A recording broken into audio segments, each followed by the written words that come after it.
and welcome everybody. Lovely to see you as ever. Allow me to bring in my guests.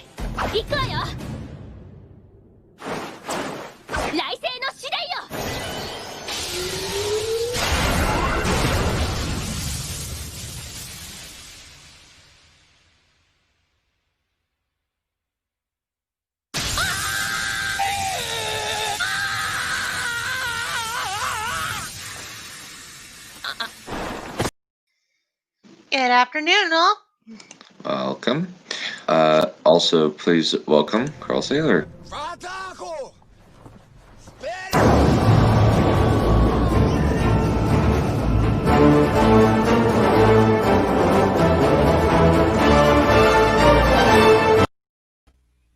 I'm back. Hello, Carl. Alrighty. Lovely to have you back. Please welcome. 我が力我が刃我が狂気我が狂気をもて見解せよエクスはーうがけエクスプロージョン Good afternoon, ladies and gentlemen. Hello. It's a pleasure. And That please was welcome. so funny. Welcome, Akos Kovac.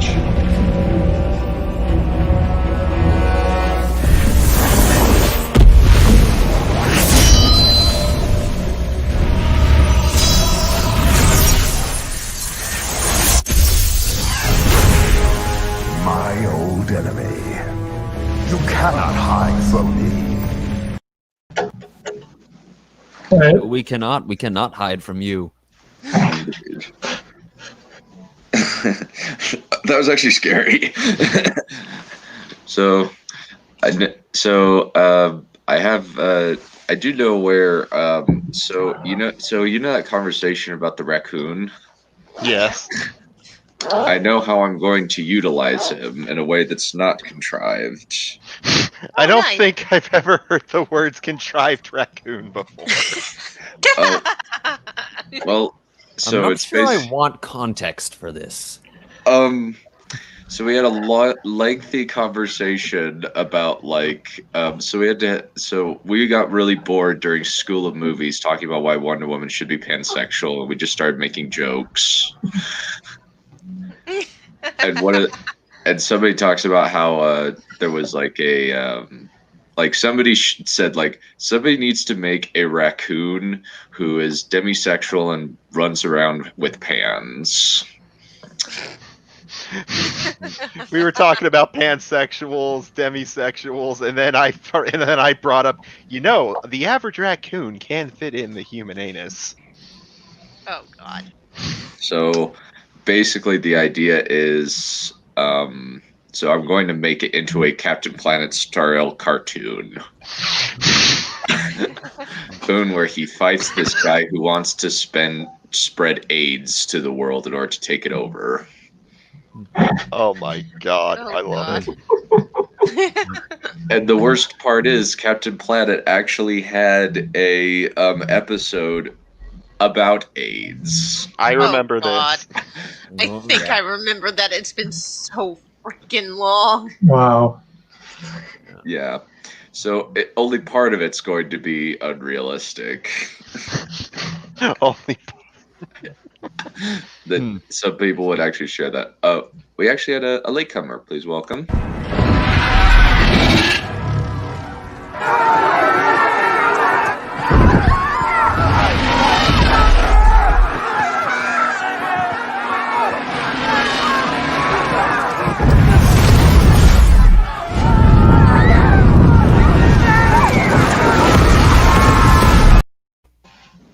Hello, Count Valerian.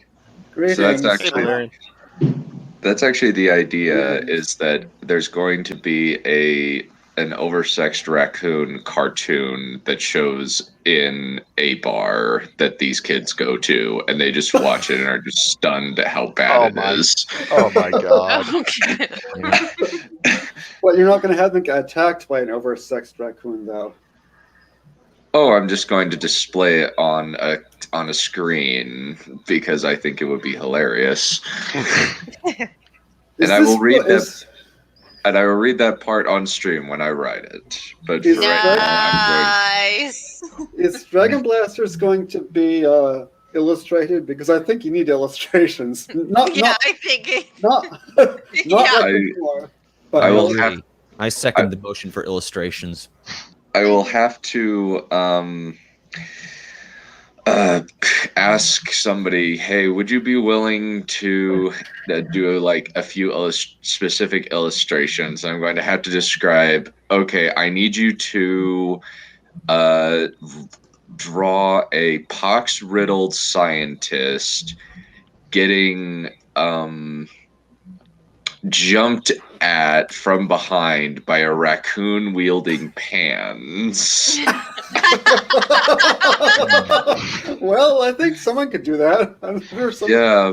Well, I mean, then again, in keeping with the aesthetic of Dragon Blasters, it cannot be a good picture. It has to be like a teenager or a 5-year-old drew. Yeah, I'm imagining with like Dragon Blaster. I'm imagining Dragon Blaster being produced somewhat like Captain Underpants, if you get what I mean. Like you have illustrations littered throughout the book. Or Yeah, Roald like Dahl. clumsy stick figures and arrows on it, arrows pointed to the guy's face, like saying "pox-ridden," or just negative a million effort. Well, I think we can manage that somehow. Alrighty.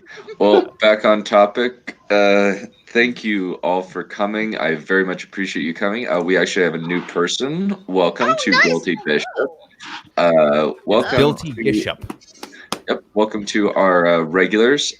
Space Junk, Hypatia, Ravenclaw, of Escaias. Done. You sound like you're about to have a stroke. Hypatia, Ravenclaw, Kowalewska, Skłodowska. Well done. Yeah. Yes. Also, welcome, Becca, and as usual, the resident horny dog. Oh, the dog chat's here too. Good. Alrighty. He followed me home. Can I keep him? No. I'm sure you want to. Yeah. Yes, I am joking. Yes, it's a reference to what we watched yesterday, which was a really good movie, and we were very happy. But yes, I do agree, Neph. It's And now, I think it's time we gave that filthy, slobbering mongrel of yours his shot! Attack! Rapid fire flurry!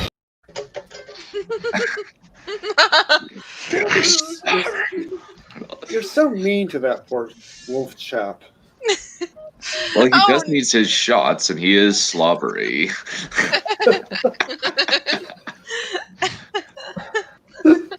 It's his own fault for acting like a simp, too. Alrighty. So, Carl Saylor, I think you have the most pressing time constraint thing out of all of us. So, if you would like to go first, I believe the floor is yours. Is there anybody else who has time constraints? No. Let's see. In about half an hour, I'm going a little AFK. The usual thing when I go off to make a lunch. Okay. Actually, Balerion, I think you should probably go first. I can go second, if that's the case. Okay. Okay. Go for it, Balerion. Oh, okay, half a moment. Am I going to be traumatized again? Probably. Just grabbing some water. Through the usual means of licking thyself. No Fucking comment. degenerate. I regularly. Oh, let's see if I can share a screen. People were talking about his freezing. Mm. Oh, there. Let's do that. Especially on this device.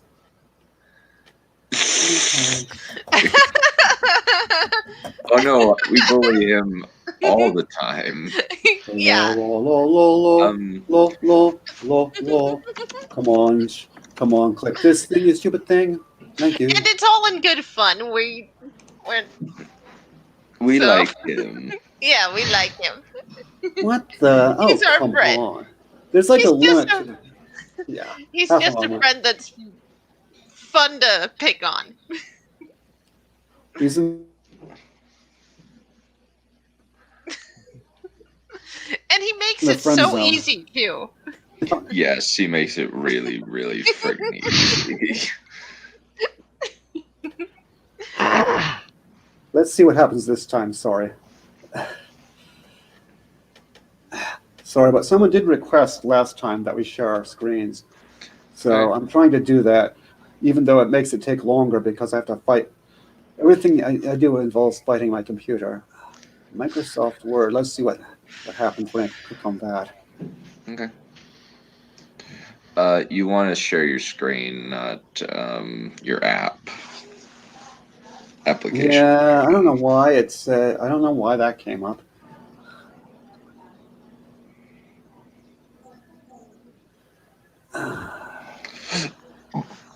I'm sorry. La la la la la.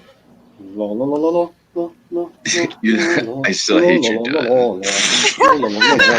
Who hates you? Luckily, you're good at keeping yourself entertained while waiting. That's a useful skill.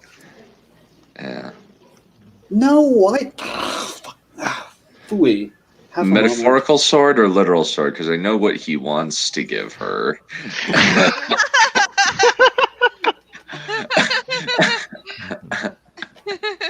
Yeah. All right. There's a limit to the number of windows I have available, and the thing I was trying to make available wasn't available, so I had to delete a window, and now I have to try again. Sorry. All right, let me see what happens this time.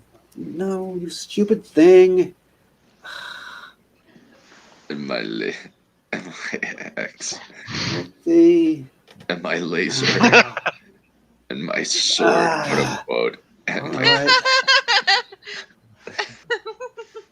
Share the screen, yes, please. So in this case, Neph is Frodo with a whole bunch of weapons she can't really use. Well, Basically. carry the fates of us all Actually, within weapons that. and Use a bow. weapon. I'm fairly good with a bow, actually.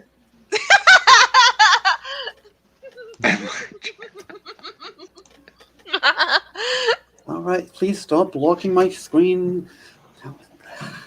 I'm coming too. I mean, you need people of intelligence on this sort of In all mission. this time, we could have. Carl could have been telling his story all this time. No, not actually. If you think if it's going to take a while, I could just go first. Yeah, go for it. Yeah, fair enough. Yeah, why don't you go first? May as well. Okay. Well. Okay. Simmer down, class. It's your own time you're wasting. Anyways, this is actually an offering from my fan fiction about Logain, from Logain's Lost Days. And I read a piece earlier on, I think on my second appearance. This is from slightly earlier in the period. It's just at the time before Logain comes back to the Black Tower, and, well, it's a scene that I wish was in the book. And we will see just why in a moment, as soon as I can pull out my Michael Kramer impression. Ooh. Now then, let us begin. Oh, should I mute myself? Yes.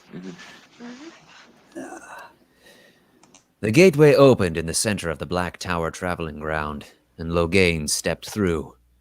3 more figures followed after him: Tavain, Gabrella, and an older man with a white pointed Tyrion beard.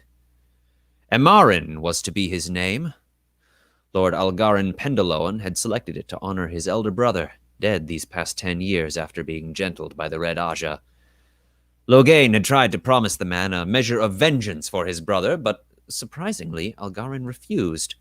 He claimed that the Red Aja had managed to keep him alive and in relative comfort for nearly a decade after cutting him off from the source. Logain had eventually been forced to concede that it had probably been the right thing to do. 10 years was a bit too long to sit around twiddling your thumbs waiting for the Creator to cleanse the source. But now things were different, and thank the light for it. "Welcome to the Black Tower, Amarin," Logain said as the gateway closed behind them. Gabriella and Tavain will get you established. The two women led Imarin away from the traveling ground, with Gabriella glancing back to give Logain a warm smile. He smiled back. He'd been careful to structure his words so that his sentence was not truly in order and thus the bond would not take effect. She was worth it. Just as Logain's company got clear of the traveling ground, a young voice cried out in the distance, "It's Lord Logain! He has returned!" A moment later, a crowd of young men in black shirts came into view around a corner. Logain recognized most of the faces. They were the young Two Rivers boys he had recruited immediately after the cleansing. The first Usherman who will never know the taint. The crowd quickly surrounded Logain, and each boy began to shout his own question above all the others. "Are you back for good this time, Lord Logain? Did you really meet the dragon? Are we going to meet him too? When are we going to see a battle? I'm a soldier now, did you notice?" Logain raised his hand, and the crowd of boys fell silent. "Soldiers," he began, "I have returned, and I bring word from the Dragon Reborn." A wave of whispers rippled through the crowd at that news. He continued, "The last battle draws near, and every man must do his part. Soon the numberless hordes of the Dark One shall burst forth upon the land, and when they do, we, the Usherman of the Black Tower, shall stand forth to oppose them." "Are we going to meet the dragon?" one of the boys blurted out. Several others parroted the question. "That none but the Creator can tell," Logain said. "It is not for us to know how the pattern intends to weave our threads into the tapestry of the ages. But I can say this. Each one of us, however great or small, has a part to play in this coming struggle." That seemed to placate the boys. "Now back to your training with you all. Rest assured the clarion call of fate shall soon summon each of us to his own destiny." And with that, the crowd of boys turned about and jostled their way back down the path to the Black Tower. "They thirst for the sweet nectar of destiny," Logain recognized as he followed after them. "And I can well understand their thirst." For his part, Logain now knew that his own glorious destiny was certain. During his recent time spent with the Lord Dragon, he had managed to ascertain the truth of the visions of glory and power to come that the Lord Dragon had spoke of. This Min Farshaw was no Aes Sedai, apparently, but her visions were never wrong. Such a marvelously convenient gift to be able to snatch glimpses of the pattern to come. A pity Logain hadn't run into her before. Alas, few are destined to such a glorious destiny as his own. Not even the Lord Dragon himself. Logain glanced gingerly down at his left hand. The Lord Dragon had apparently been fated to lose that hand, and there was evidently more suffering in store for him. Logain had to admit he was not aware of that particular element of the prophecies of the dragon. And that wasn't the least of it. Apparently the poor Althor's boy's mind had been so addled by the taint that he believed that he had been the one to lift it from the source. The rest of his retinue clearly went along with the story, out of pity. Now that he was aware of what truly was in store for poor Rand, Logain no longer envied the lad his fate. Indeed, he was actually a little relieved to have been passed over by the hand of prophecy. His own meager share of the suffering was now over and done with. Althor could handle the rest. Yes, it was probably best to have a proxy to match that sort of thing. Logain shrugged and started down the path to the Black Tower, safe in the knowledge that the tricky business of prophecy was well and truly taken care of. His own future glory was assured, and that was that. Logain turned the final corner and reached the Black Tower grounds, where the large shape of the tower itself was finally beginning to rise up out of its foundations. Taim was waiting for him there, lurking like a shadow. "Abla," Taim looked up. "I was wondering when you'd return to us." "Yes," Logain said warily. "What is it you want now?" Taim paused awkwardly, and Logain noticed the man was unaccompanied. That was rather odd. Taim had always seemed the sort of man who clothed himself with lackeys and lickspittles. Here on his own, he seemed almost naked. Finally, the man said, rather stiffly, "Would you care to get a drink with me?" This was not at all like the Mazrim Taim, Logain remembered. "Is that an order?" And quickly added, "Mihail?" "Call it a request," Taim said. "The men just recently opened up a tavern on the grounds. I thought we could have a drink there." Logain raised an eyebrow. "Have a drink?" "Among other things," Taim said, sounding uncharacteristically abashed. "I've not been the easiest person to get along with. I feel I should make amends." Well, Logain understood. It was terribly out of character for the man, but if Taim was genuinely repentant, then he should at least hear him out. "Lead the way, Mihail." The two men crossed the Black Tower grounds to where this new tavern stood. It was hewn of the same black stone as the rest of the buildings in the complex, but its inside was all of wood, a comfortably rustic counterpoint to the ubiquitous black stone. It was a remarkably cozy little establishment, the perfect place for men to gather at the end of a long day. Taim led Logain to a small table in the corner. On the way, they passed by Kurin, Kojima, and Sandamir. The three men looked up and acknowledged Logain. Each one now wore the dragon, thanks to Logain's advocacy. Their eyes were somehow different than he remembered, though. No doubt Taim had been running these new Ashaman ragged. They'd surely earned a spot of rest and relaxation. "Now then," Taim said as he sat down at the table in the corner, "I feel an apology is in order. I've made a habit of being rather abrasive with you, and the Black Tower has suffered for it." "Well, the fault isn't entirely yours, Mihail," Logain said. "I've not exactly been the most cooperative man in the world, either." "Well, it needs to stop," Taim said. "The last battle draws near, and the Black Tower must stand united as one." "Agreed," Logain nodded. "And I have to say," Taim said, "you were right." Logain blinked. "About what?" "The soldiers," Taim said. "Our Ashaman. I've been thinking of them as mere weapons, as objects of blunt force. But it's clear to me now. They are soldiers, and they deserve a commander who respects that." "You mean?" "Logain Ablar," Taim said. "I would have you as my right hand for the coming battle." Glory and power. Logain could hear the words of prophecy whispering in his ear, such as few men have ever dreamed of. "I accept your offer, Mihail," Logain said. "Excellent," Taim said, and waved the serving girl over to the table.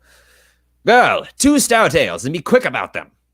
The girls scurried off to the kitchen to fetch their drinks. "Is there anything else?" Logain asked. "Indeed there is," Taim said, lowering his voice and leaning forward. "I want your opinion on something." Taim reached into his coat and laid a small object out onto the table. It appeared to be a long, silvery nail topped with a golden head and covered with gold inlay.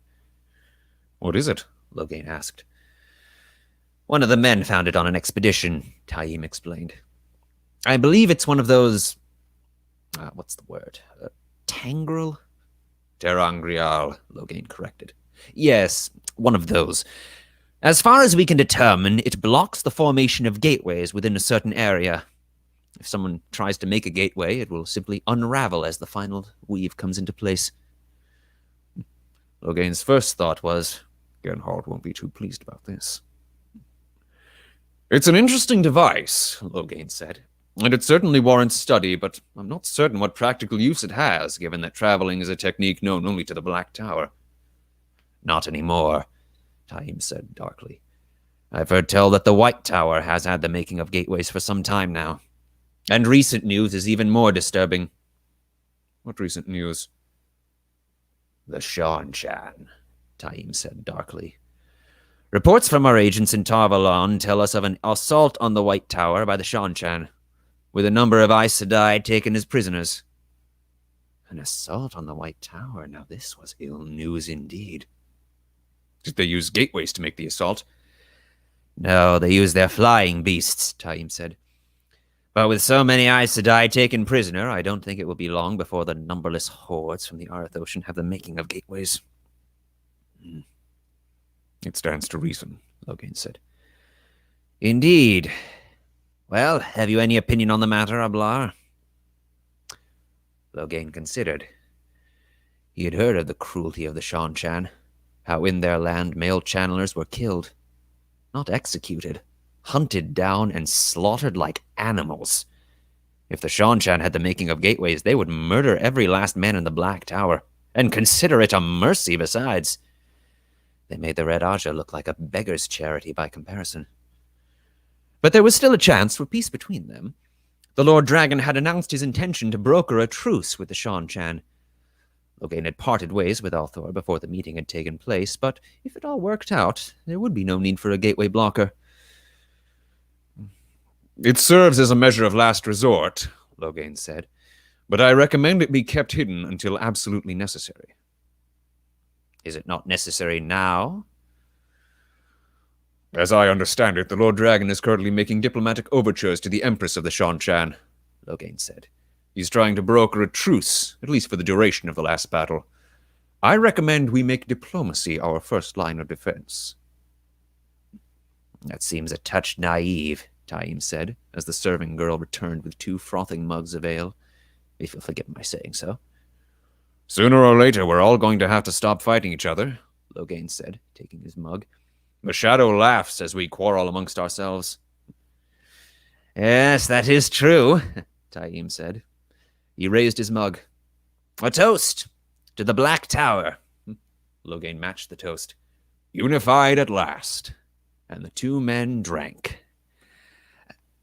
Logain cocked an eyebrow as he set down his mug. Something was off about the ale. Taim noticed his reaction. Spoiling already? That does tend to happen these days.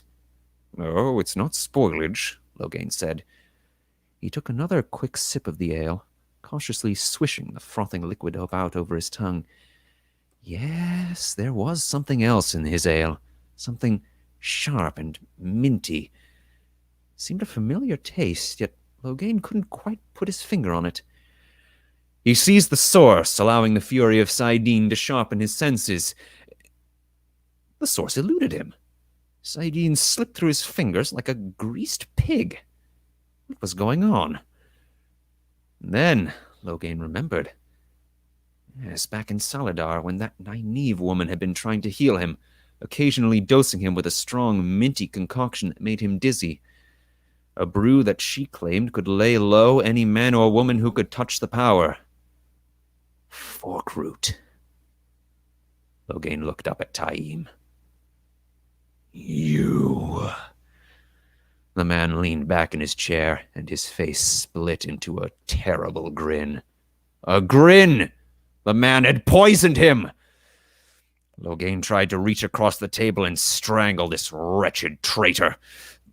But his legs would not obey him, and his arms fell to his side like... His mind was beginning to cloud over. Traitor! Logain could barely form the word. I always said you were too big for your britches, Ablar, Taim snarled. But don't worry. You'll soon see things my way. I'm certain of it. Logain felt 2 strong pairs of hands grasp him by the shoulders. It was Kurin and Kojima. The 2 men pulled him from his chair and laid him down atop their own table. Looming over him, dark eyes like the shadows of dead men. Sandemir joined them with the same dead glaze over his eyes. He was holding Logain's mug of ale. No! Kojima forced Logain's bottom jaw down. Stop! Kurin grasped Logain by the nose and pulled his mouth open. Stop! Sandemir lowered the mug and poured the rest of the tainted ale down Logain's throat, and Mazrim Taim's horrifying smile chased his mind into the darkness. So yeah, Shame it wasn't in the book. Wow. Damn. Just fuck me. Yeah. Yeah, this honestly, coming up with the idea for this scene is what made me want to continue the fanfiction. Just getting to this point, being able to get that one scene out. Wow. So what happened in the original book then? In the original book, he just vanishes. He gets a Okay. brief mention at the beginning of Gathering Storm, and then at the end of Towers of Midnight, he has apparently been missing. So he was written as a story with no conclusion. Well, he comes back in at the beginning of Memory of Light and remains prominent for the rest of the story. But I was very disappointed that he got left out of this. And it was the one of the primary motivations for, as I said, for actually writing the fanfic in particular. Yikes! That's all I can say. Yeah. That is some way to go. Remind me not to it hang is. out with this Tyrion chap. Yeah. Yeah. Me too. And Especially since he's, Yeah, he's a suspicious fellow. yeah. And Is- we could have had this as opposed to Matt going on dates. His name triggers me too because it reminds me of Game of Thrones. Sand snakes. So it kind of triggers me. Matt? I actually did have a reference, a subtle reference to Game of Thrones in my in one of my other chapters, where Taim says, "You know, I never did think much of the nobility, like their pompous titles and their Game of Thrones. Taim is It's it? private houses, whatever." Fair enough. Taim. His Yep, name is it's a Mazrin Taim. Taim is his surname. What's this a fanfic of again? I'm sorry. The Wheel of Time. It's Oh, called okay. Loghain's Lost Days, and it is following Loghain around through the Wheel of Time, filling out the negative space in his story when he was off screen. Oh, okay. And now he's very off screen. Yeah. I was confused too because at first I thought it's Dragon Age. So it's like, Yeah, the first thing I think of whenever I hear the name Loghain is yeah. Logan. Dragon Age. So Oh. Okay. Yeah. To me, it sounds like that stuff you put in your head if you want to grow more hair. Rogaine? Yeah. Alrighty. So, chat, would you like us to show like what we're the writing that we're doing, or the writing on the screen, so you guys can follow along with the audio, or would it be does that sound like not as much? What do you think? Sounds like he's got some flow games. Welcome to Smart Delightful for the first time. Womp womp. Alrighty. Well, alrighty. we thrive on puns. Yep, we do. Alrighty, Count Valerian, you ready? It's almost 4. I'm not sure. Maybe I could do a short bit now and more later or something. I don't know. Or somebody else can go. I'm just saying Or somebody someone else could go. Yeah. But in that case, I'd probably go last then. Okay. Yeah. Okay, then. I guess I can do Akos. Same thing as last time. Yep. Okay. From chapter 2. Yeah. Let me look at my history real quick so I can pull it back up. I know for this one I'm reading kind of an upcoming book, Queen of the Ashes. Well, I'll put it up to the chat. I have a couple of things. A battle with the undead in the snow. Yes, this is a screw you to Game of Thrones. Very transparently, because I actually use tactics and smart things. Let me. Your characters are not brain dead. In other words. Yeah. It's a lot easier when you have more like Nazgul type bad guys who are like actually controlling the undead. It's much easier. Especially if they all die when you kill the big bad. Thinking Game of Thrones season 8 again. Sorry. Yeah, I think Phantom Menacing or Chitauri. Yeah, that's actually pretty accurate. Yeah, Phantom Menace was pretty much the progenitor of that particular annoying trope. I do think that Wheel of Time technically happened first, but Wheel of Time kind of makes more sense. And so with kind of the merge all dying and the fact that the Trollocs are just too stupid to do anything unless they're being controlled by the Murtrol. Yeah. I suspect it's older than that. I suspect it goes back a ways. Decades. That's my suspicion. I can't prove it, but that's my suspicion. Yeah, maybe it has something to do with like what is it? Like Sauron. Oh yeah, there's a bit of that in there. Yeah. Dance. Just by engaging. Yeah, I think you should do the Game of Thrones middle finger thing. Yeah. Okay, so I've got a couple. I've got either an undead battle. I've also got a villain introduction who's very much like, I think one of my favorites. His name's Faraga the Corpse Maker, but he's more like a Malcolm X type, who is a man who hates this particular royal family for what they did to him back in the day. So, and this is kind of both kind of an establishment of him as a character, and then a fight using his powers. So those are kind of the two options that I have. Another option is kind of a dialogue setup character or thing in one of my other upcoming novels, which is The Battle of Seven Suns. So I'll just put that in the chat. But I believe Wrath of the Clay King is currently uploading. Slight bit of echo. Is anybody else getting an echo? I am, but I'm sure it's not me. I don't think it's me. I've got earphones on, so it shouldn't be me. Okay. Alrighty. So read This is chapter 2. Did you still get it?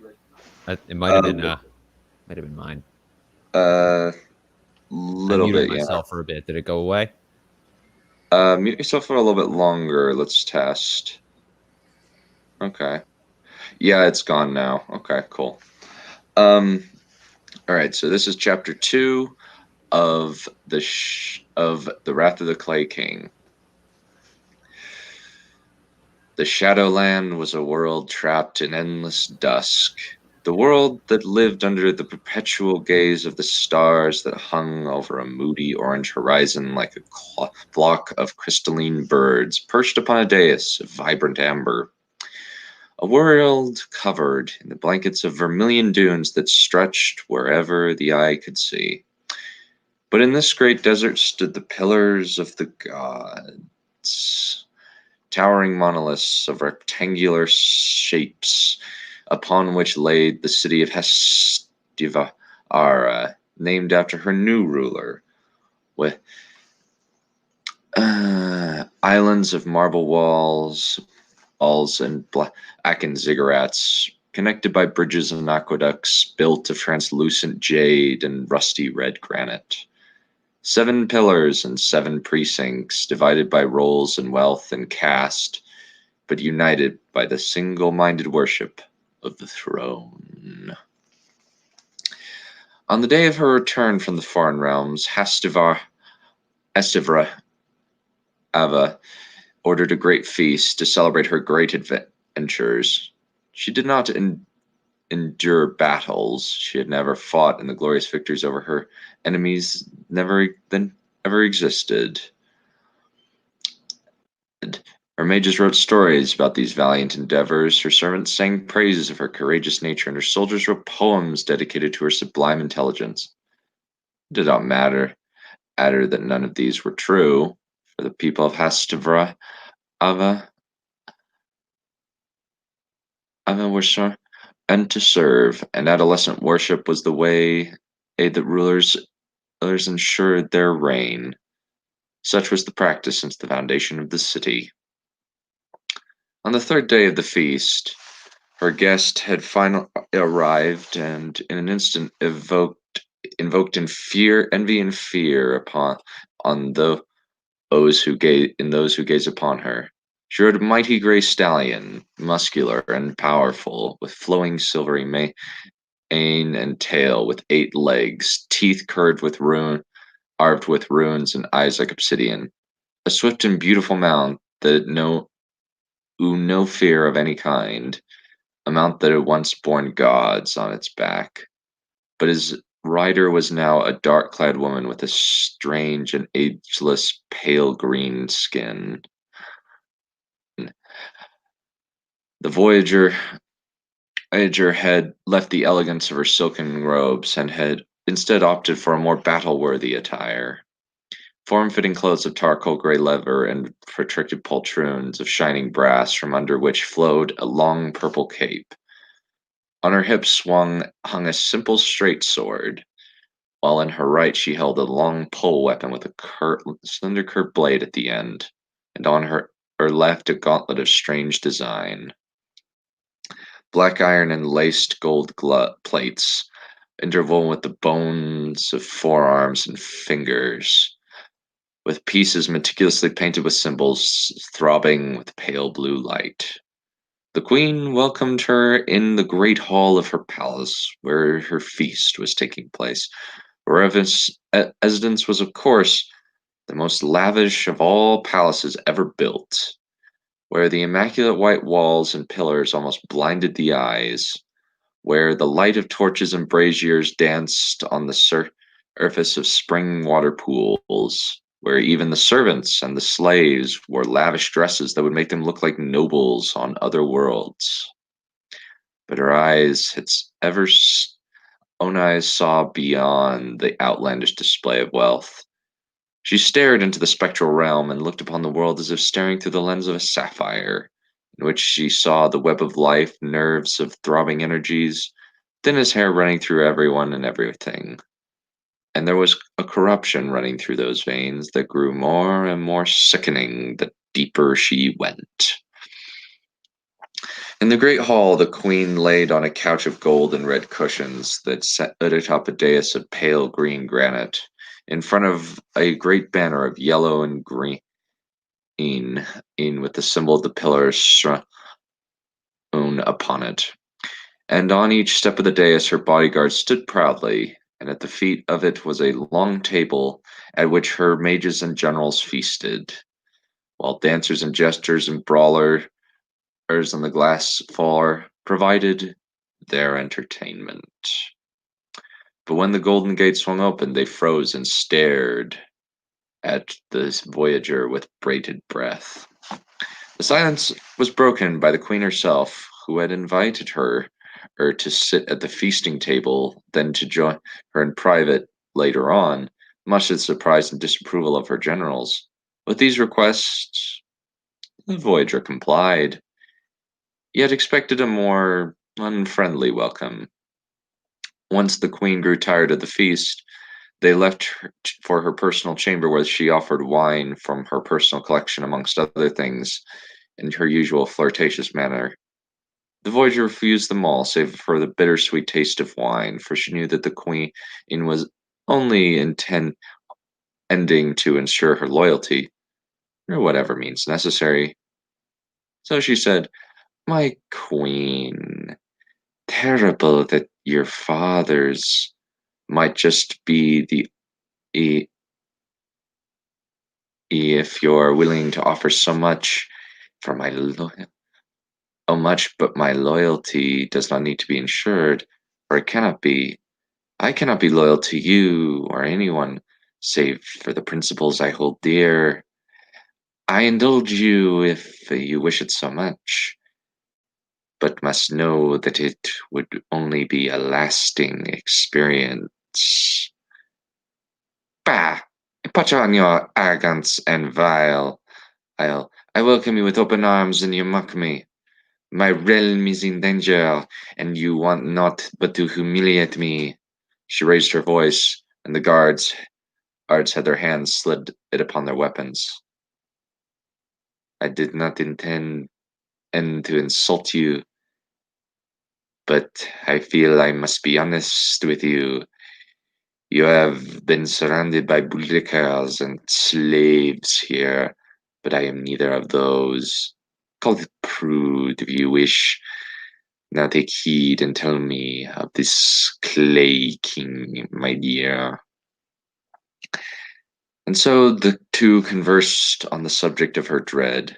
She spoke much of her father, who, though she did not love of him, still spoke at length of his achievements, his knowledge, his adventures, his discoveries, and how she will outshine all of them, just like he outshined his predecessors, and so on, as it was tradition of the land. By refusing to die and pass on the legacy, King Mothriargi had defiled the natural order of this society, and in a sense showed he viewed her as an unfit successor. But how had he achieved it? According to Hastirava, the king once led an expedition to a land she had never heard of before, a land opposite to theirs in many ways, where the sun rises high in the sky and where instead of endless deserts it was a lush, wet jungle that dominated the landscape, where a dead race had built their temples and dungeons, where their corpses laid for thousands of years undisturbed. On this land, the king found great loot that fattened the coffers, but became sick soon after. Struck with fever and weakness, he was bedridden for 4 days, writhing in agony and delirium. However, when the king died, his closest servants did not prepare him to be buried. Instead, his personal bodyguards, his first men, attacked hers. In the ensuing chaos, one of the guards maimed the king's body before escaping through one of the secret passages within the city. Eventually, all of the aggressors fell to the hands of her own soldiers or committed suicide before they could be apprehended. Save one. Filled with fury and indignation, Hastirava personally oversaw the interrogation and, of course, torture of this man, and thus learned about the parasite. An egg of a strange, wicked little monster that resided within the king's body. From this man she learned that the bodyguards went into the Valley of the Eastern Kings. Thus she sent her army after him. 5,000 men of the highest skill and experience, men to whom war was nothing short of an art form. But then the monster revealed himself and brought mayhem upon them. It struck from above on great black wings, golden claws, and ruby eyes, held together with iron wires and brass nails and arcane energies. 5,000 men perished by those claws, and the Clay King laughed like a hideous lich and mocked them with myriad profanities. All dead, save for a handful who were sent away in the last moment by their general's command. I see, said the voyager. Shame. Loyal men always die too young, too early. I shall see into this matter and will face a king. That I promise. And your price? I am no fool. I know you will not help me without the cost of one soul. All at the very least. Hastirava said, her tone as impetuous as ever, yet underneath with a palpable sense of dread. But the voyager merely smiled bemusedly. Listen, then. And that is the end. So there's a French guy here, is there? I don't know. I have no idea, but you're getting better at reading. Thank you. Well, this is specifically like I like reading like fantasy stuff. Like when I'm reading like fantasy stuff, I'm going to give it like a different kind of flavor than I would with Dragon Blaster because Dragon Blaster is primarily a satire / comedy. Oh where I'm going to be no, reading very quickly. I mean that you were starting and stopping on words less. Your flow was much smoother. Who's Not sure about the voices on the dialogues. I didn't imagine that very specifically, strangely, accented. It just, it's very. I never imagined any specific accent on it. Yeah, I just There's no picked need French. Yeah, I just picked French and Sean Chan by accident. I don't know why. I don't know. Have we done a stream on accents for our characters? I don't think so. Rabbit hole to go down. Yeah, it might be. Yeah. Yeah, that would be interesting. That would be fun, actually. Yeah. Only if people on this live stream do weird accents while they're talking. Yeah. You have I can to do the that. entire thing in a weird accent. Like these, for example. Well, the real question is like actually what I was writing the other day. I was going like, what does this guy sound like? And for some reason, I went with Scottish, and then it kind of becomes a question. Well, how do you portray that in a book? Like, how do you write it so that you understand there's a dialect? Well, there's Scots dialect. You can toss in some Scots words in, like you can have "gay" for go, GAE for go, and things like that. Oh, I was just removing G's. Like instead of saying something, he just says, "Hey, there's something going on here." Yeah, that's more like Irish. broad. Yeah. That's even broad. That's not just Scots. That's like a whole bunch of. Yeah, there's a whole Scots. Yeah, or there's Scots English. nicht for night, for example.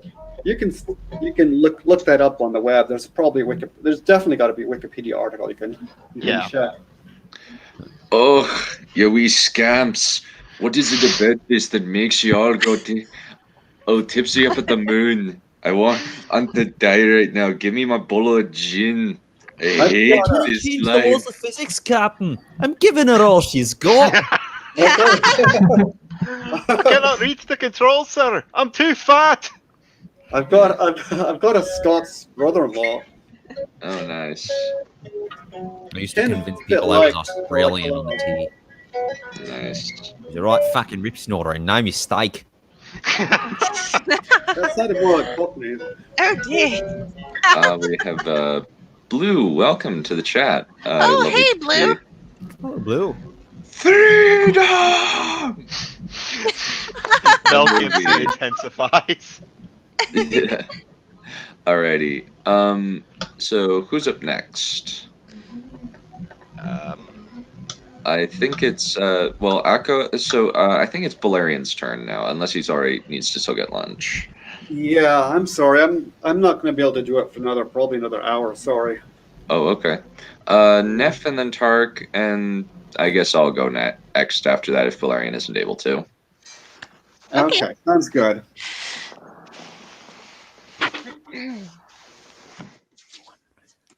So I'm going to read the first part of the first chapter of Fantasy Star Online Nebula.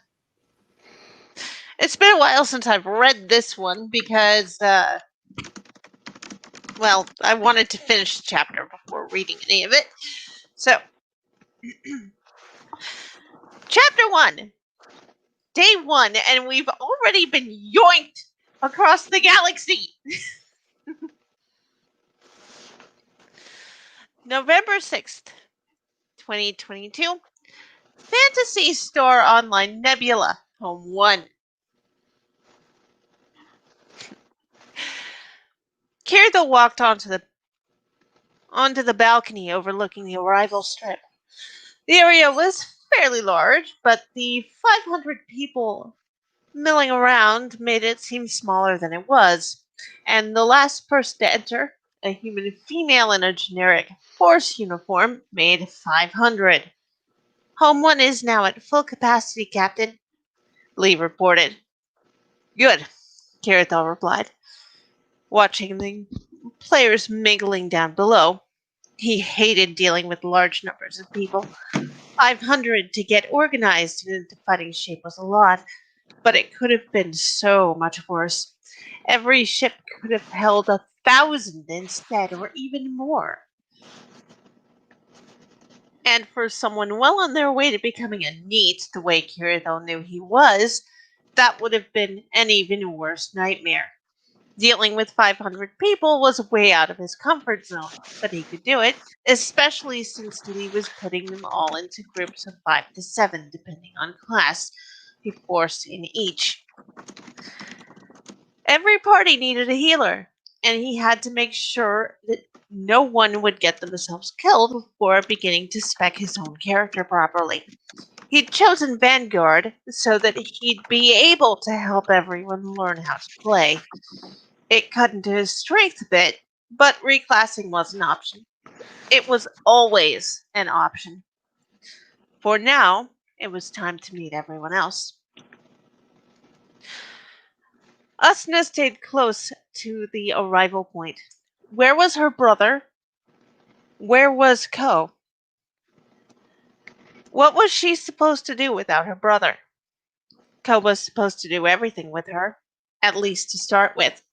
But now, without him here, she was directionless. You seem to be confused and directionless. What's the matter? Usna turned to find a young man dressed in a high-class Vanguard dress uniform had come up behind her, followed by what looked like a cast NPC. Usna took a step backwards to put a little more distance between them, which he noticed, giving her an apologetic smile. I'm fine. I think it's just... Ah, I see, he said. What do you see? Usna asked. You logged in with someone, didn't you? And they aren't here, he said. You are looking for them and becoming panicked because you don't recognize your companion in any of the other players here. Yes, actually, Usna said. My brother promised to play with me, but since he's not here... Don't worry. I'm the one in charge of this ship. I'll help you learn how to be a force, he said. Lee, he said, turning to the cast NPC, place this force in the first group. Yes, Captain, the cast said cheerfully, placing force trainee Usna into group 1. Pleased to meet you, Usna, the captain said. My name is Kirithel. Pleased to meet you, Kirithel, Usna replied. Will you help me find my brother? Certainly, Kirithel said. What's his screen name? He always uses Ko, Usna mumbled. And did he tell you which class he was going to use? Kirithel asked. Braver was his favorite class from PSO2, Usna explained, feeling a little more confident.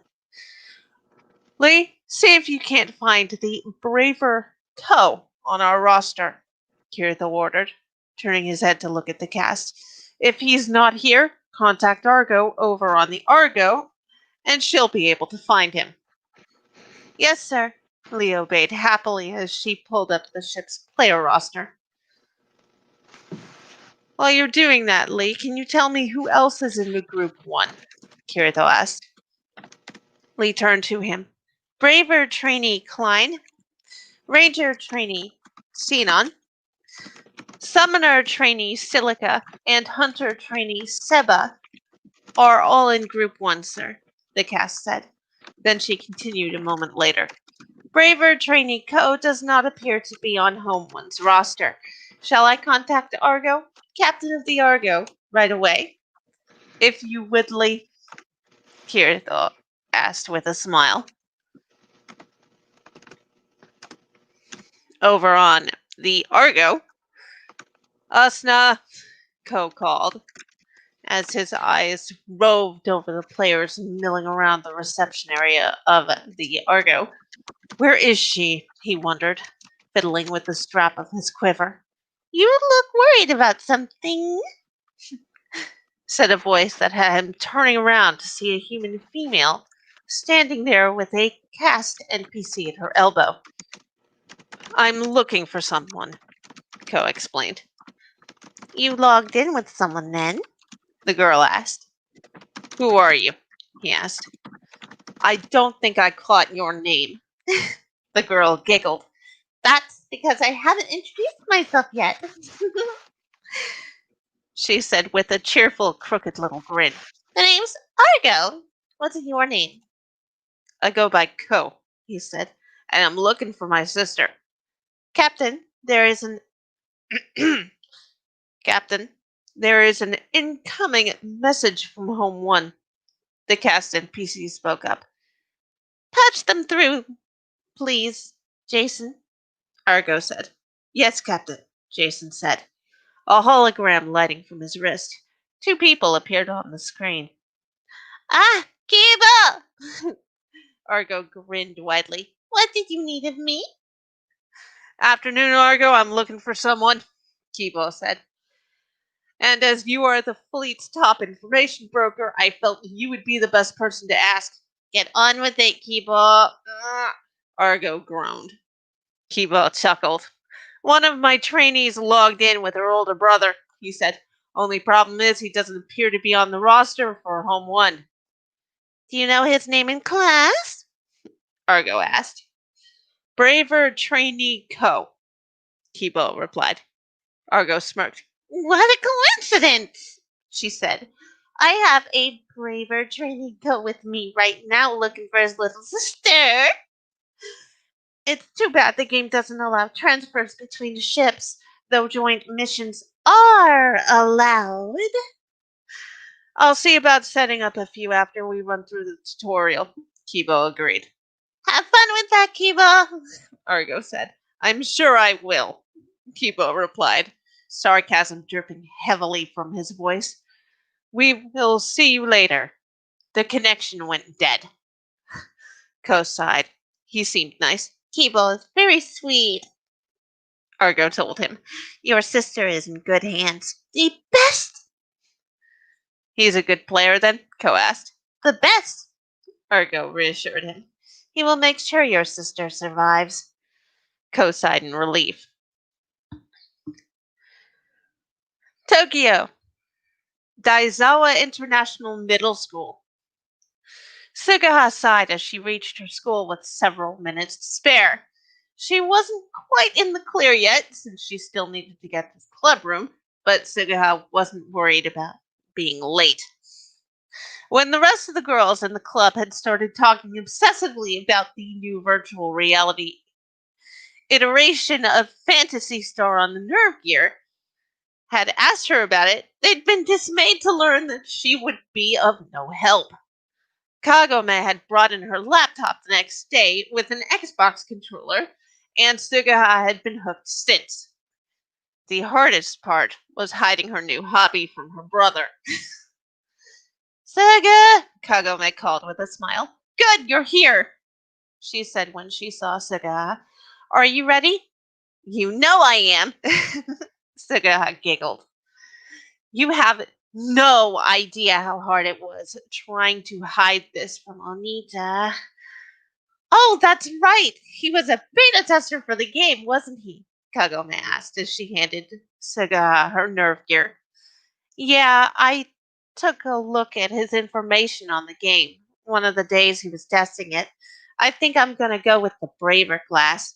I thought you would, Kagome said with a smile.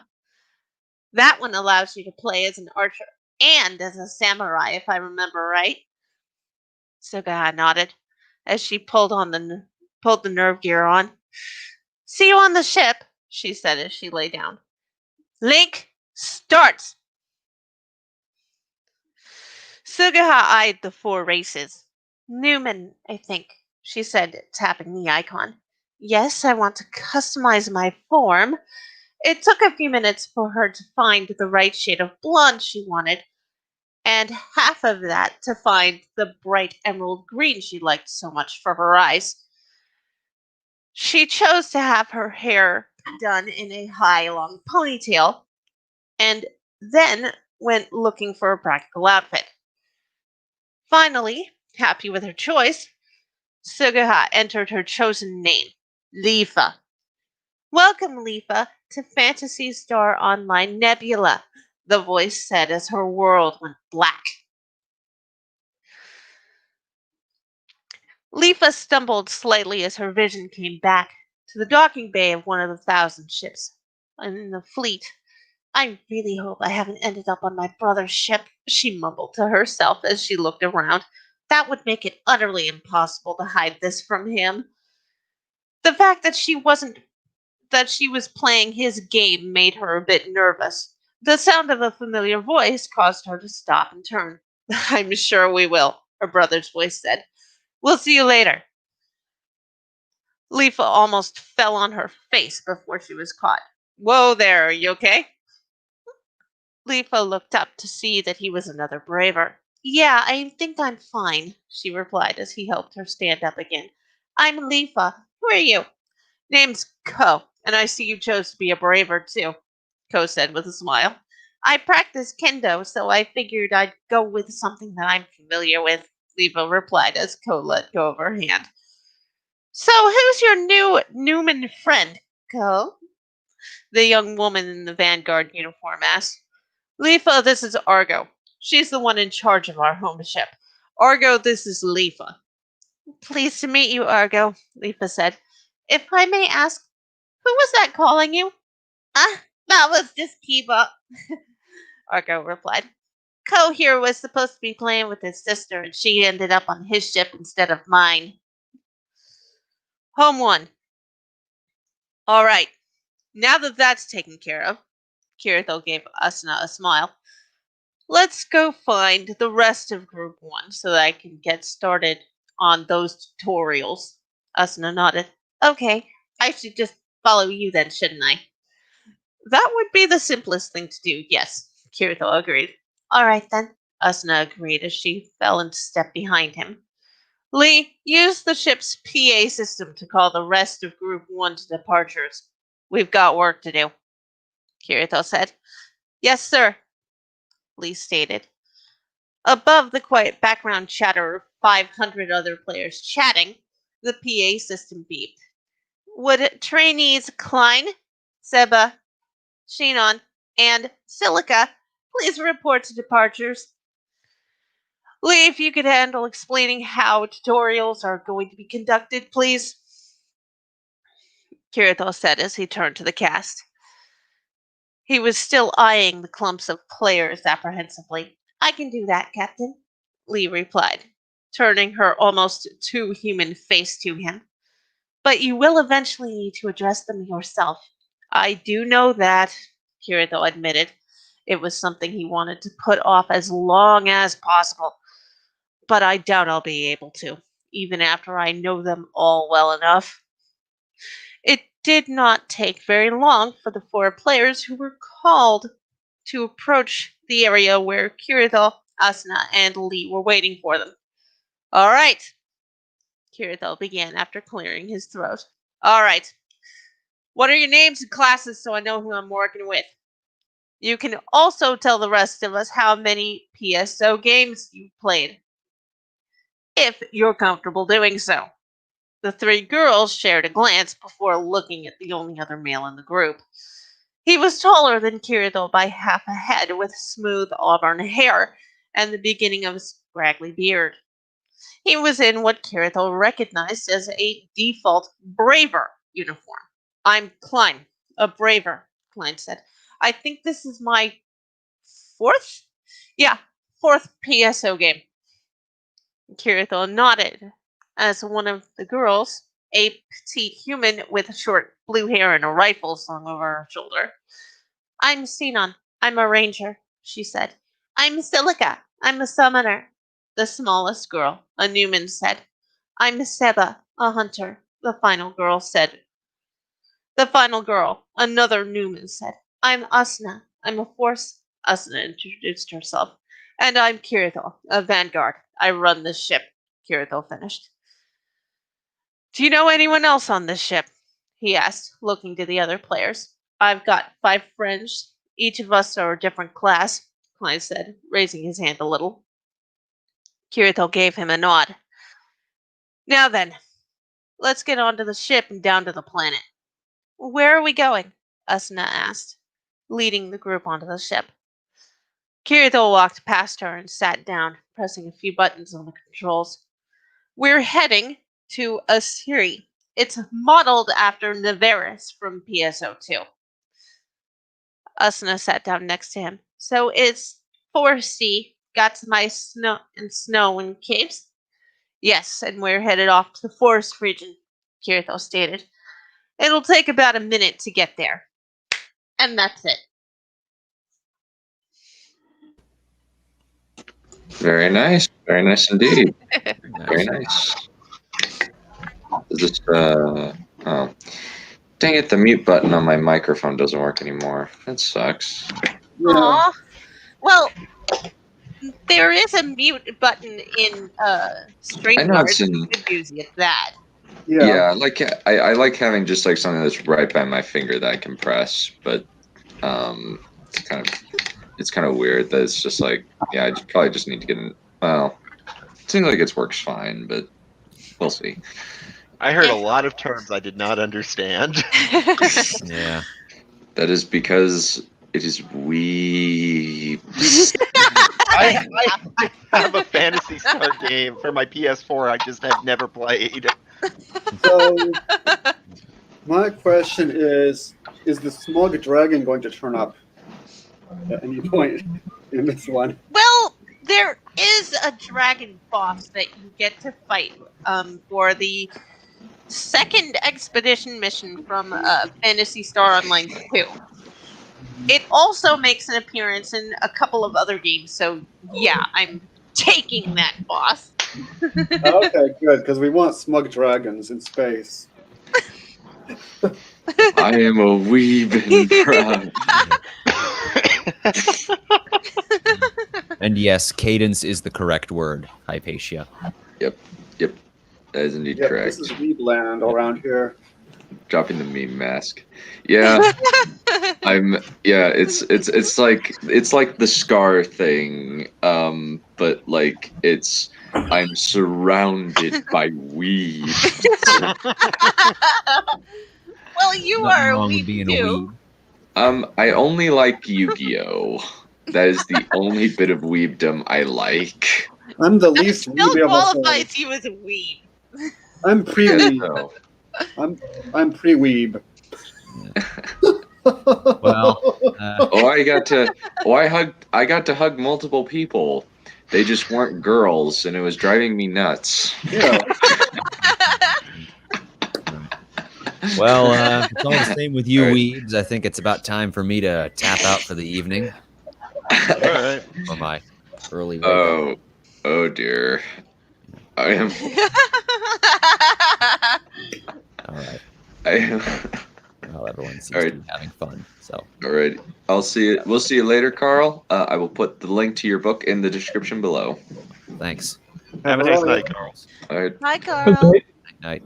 Alrighty. Tarek, you are up on deck. Since Count Valerian is indisposed, unfortunately, at the moment. All right. So today I'm going to be reading Chapter 2 of Shadows of Tyrion, the book I've been writing. Just as a refresher to what happened last time, she was given a job to deliver groceries to the bad part of town, essentially to one of the worst parts of town, to the wards. And the guy who was giving her the order, he did so reluctantly. He really didn't want to have to deal with her, but he needed this done. When we left off, she thought she was being followed as she began traveling through this bad neighborhood. So that's where we are now. So that being said, I present to you Shadows of Tyrion, Chapter 2. All right. Just hold on. Okay.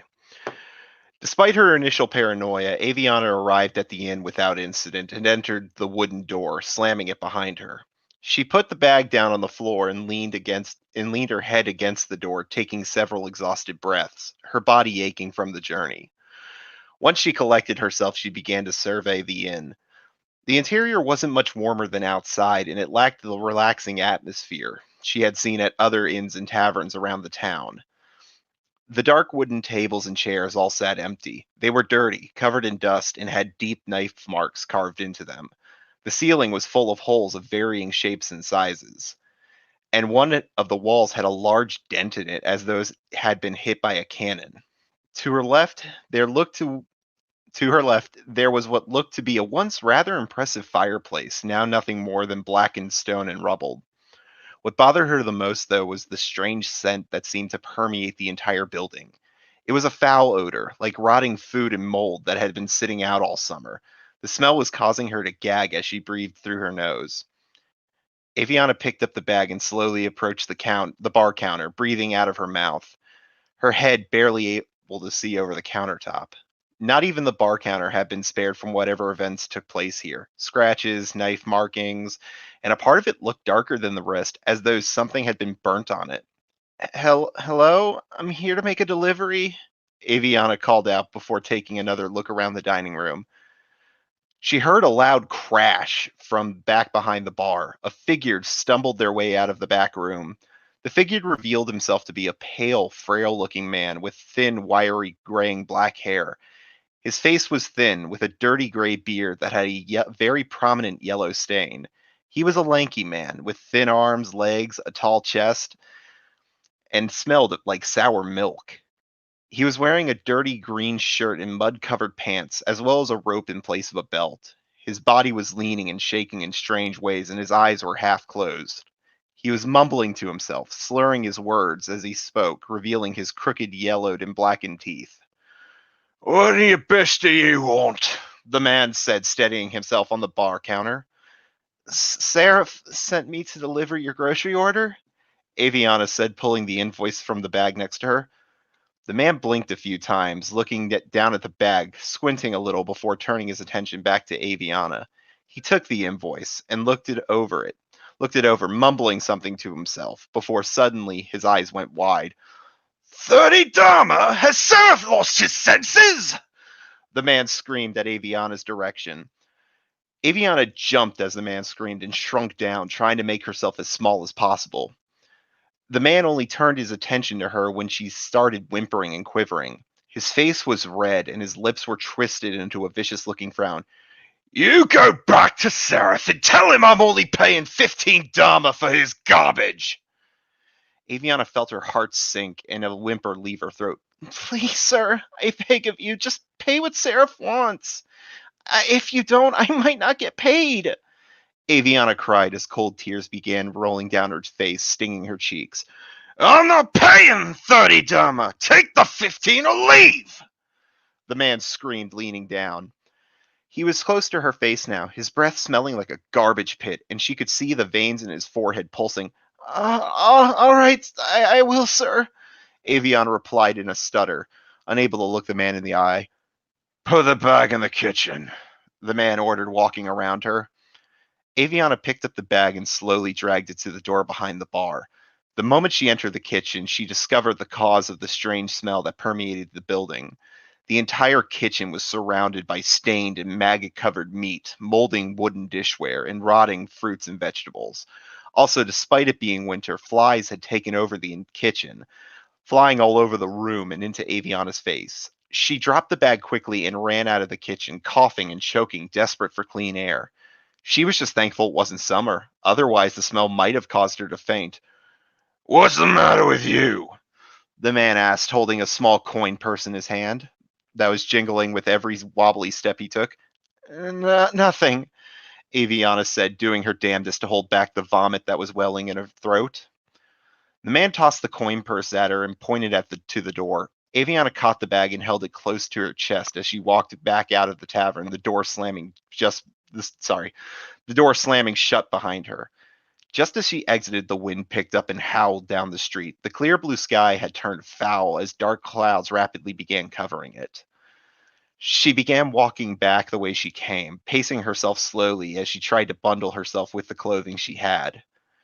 She looked down at the purse, her hands trembling against in the cold, again causing the coins to jingle a seductive song. With 15 Dharma, I could at least get a week of meals, Aviana thought as the purse bounced and sang with each step. She bit her lip. Seraph must make at least 100 Dharma a week. What's a missing 15? Besides, he sent me to the wards. I deserve some kind of payment for that, additional payment for that, Aviana thought to herself. Aviana's thoughts were interrupted when she heard the sound of crunching snow from behind her. She turned her head to the right, looking at the building she was passing by, searching for the source of the noise. Out of the corner of her eye, she saw a thin-looking man with a stained and dirty red long beard. The man didn't have much to wear to keep him warm. A pair of boots without socks, a white wool shirt, and stained pants.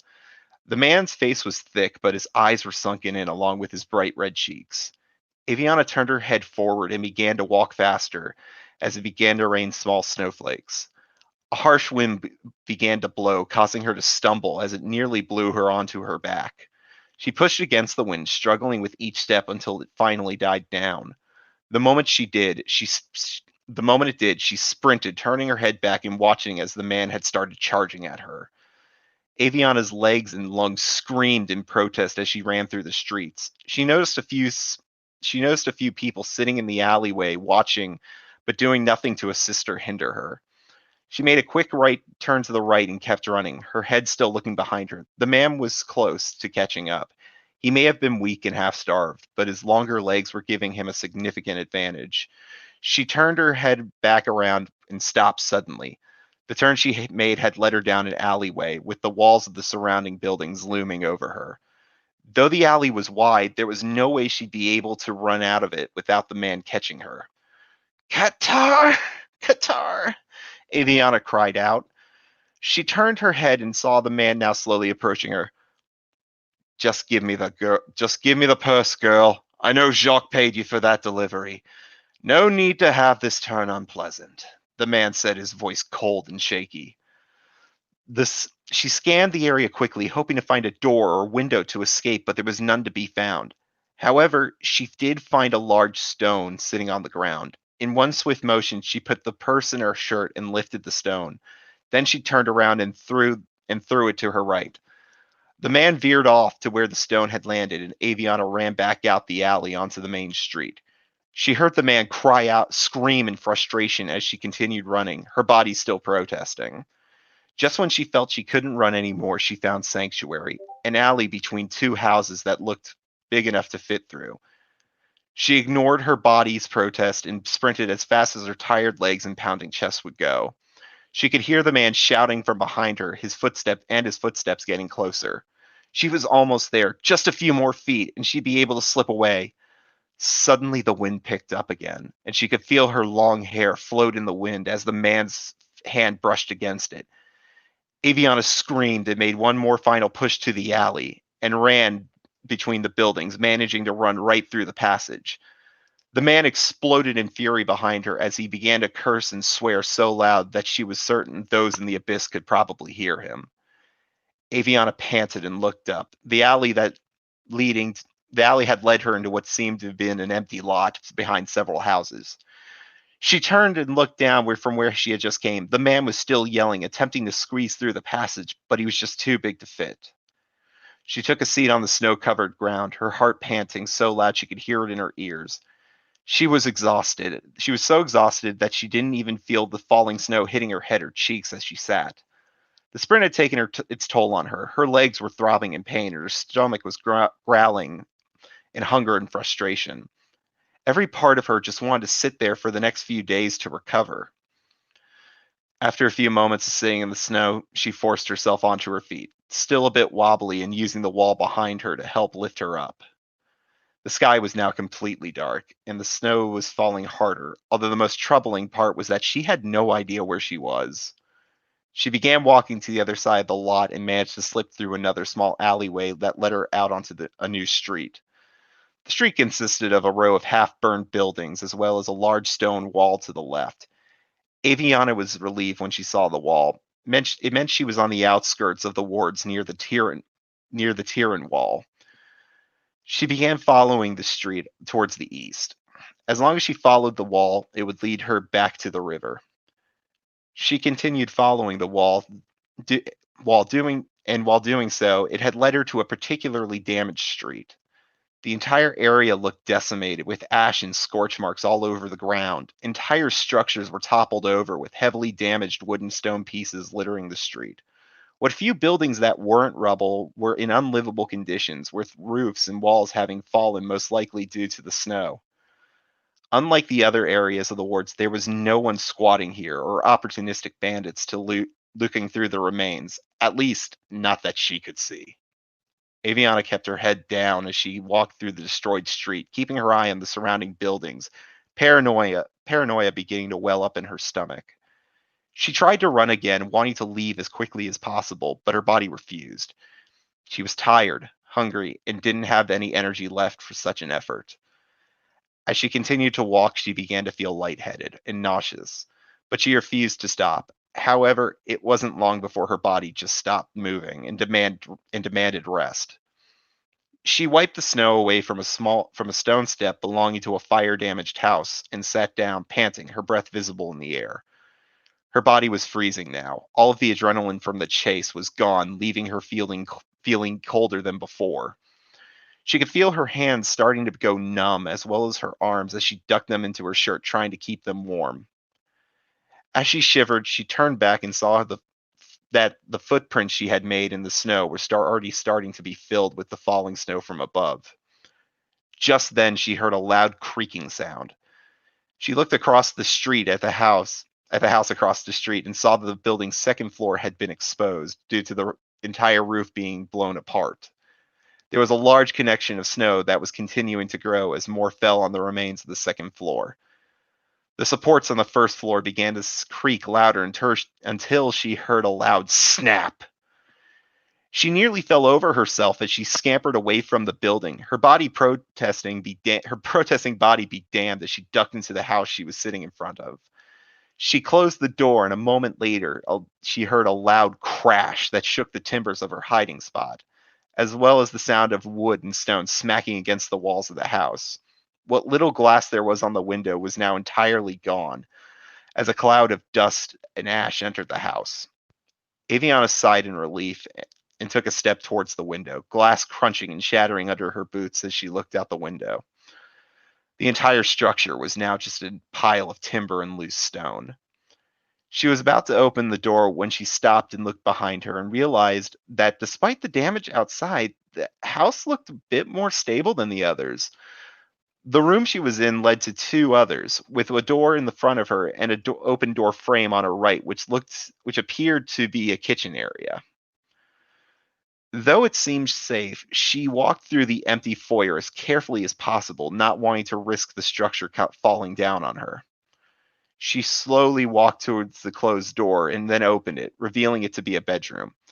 The room looked relatively untouched. There wasn't any broken glass, and both beds appeared to be stable, although deprived of sheets and blankets. And even the wooden dresser in the corner looked intact. She knelt in front of the dresser, praying for something that could be useful. When she opened the drawer, she felt her hands hit something soft. She grabbed the object and pulled it out, a smile forming on her face as the item unfolded. It was a thick black wool cloak. Aviana rubbed the clothing against her cheek. In truth, the cloak was about as cold as the air around her, but it didn't matter. She threw the cloak around her back and tied it against her neck. It was big and dragged against the floor, but it didn't matter to her. She wrapped her hands around the extra length and began to breathe on them. The heat from her breath combined with the wool began to warm her hands enough that she could bend her knuckles and fingers. After a few moments, she unballed her hands and looked through the dresser again, looking for anything else of use, but there was nothing else. She closed the dresser gently and walked out of the room, back into the foyer, and then walked into the kitchen. The first thing she noticed when she walked in was the giant hole in the ceiling, allowing snow to fall into the house. The falling snow had began to collect on her head, causing her to pull the cloak's hood up. The table was in ruins, with snow covering the surface, as well as most of the floor around her. As she walked around the room, hearing clay dishes break under her feet, as well as the cracking of freshly made snow being pressed down beneath her boots.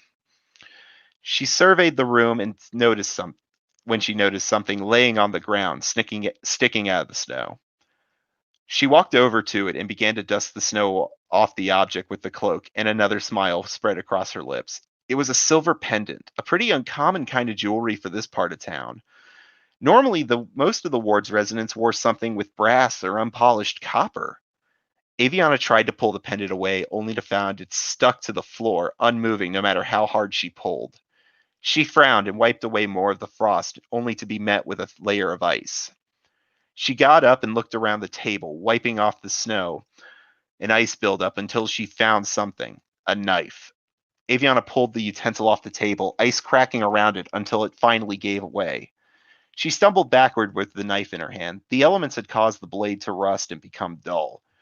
She knelt down on the floor again and began chipping away at the ice bit by bit, snow continuing to fall around her. She continued to chip at the ice until finally it shattered and she pulled the pendant up. As she pulled, something else emerged from the snow, causing her to let it go.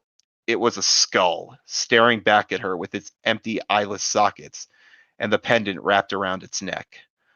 The flesh around the skull was stretched and browned. The top of its head still had some strands of blonde hair that gently swayed in the breeze. Its mouth was stuck open in a horrified expression.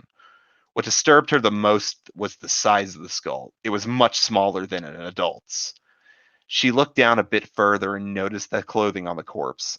It appeared to have once been a dress, a somewhat homely gray one, but now that dress was filled with stains, holes, and scorch marks. Her body began to shake as she pulled the hood of the cloak over her eyes, whimpering, hiding the corpse from her sight. It took her a few moments before she was able to calm down and pull the hood back up. As she was on the floor, she looked under the table only to realize that half buried in the snow appeared to be a long skeletal arm reaching out as well, too long to be the girl's. Aviana said nothing and stood up, her body still trembling. She knelt back down and wrapped her hands around the pendant, and her hands trembling. She felt her resolve weakening as she kept her hands around the pendant, every instinct telling her just to take it. She looked into the skull's eyes again as a small part of her was telling her to leave it. Her shaky body caused the coin purse to jingle in her shirt as its seductive song began singing louder than before. After a few moments, Aviana lifted the pendant from the corpse's neck. Hesitantly, she stood up and looked at the cloak around her. Hesitantly, she stood up and looked at the cloak around her body as well as the pendant in her hand. I'm so sorry, Aviana whispered, her eyes tearing up as she looked into the eyeless socket of the young girl. Aviana slowly closed the door as she exited the house, the pendant now jingling around in the pocket of the cloak along with the coin purse. She didn't look back and continued where she had left off, traveling down the ruined road, destruction surrounding her and her heart weighing heavy in her chest. And that's it.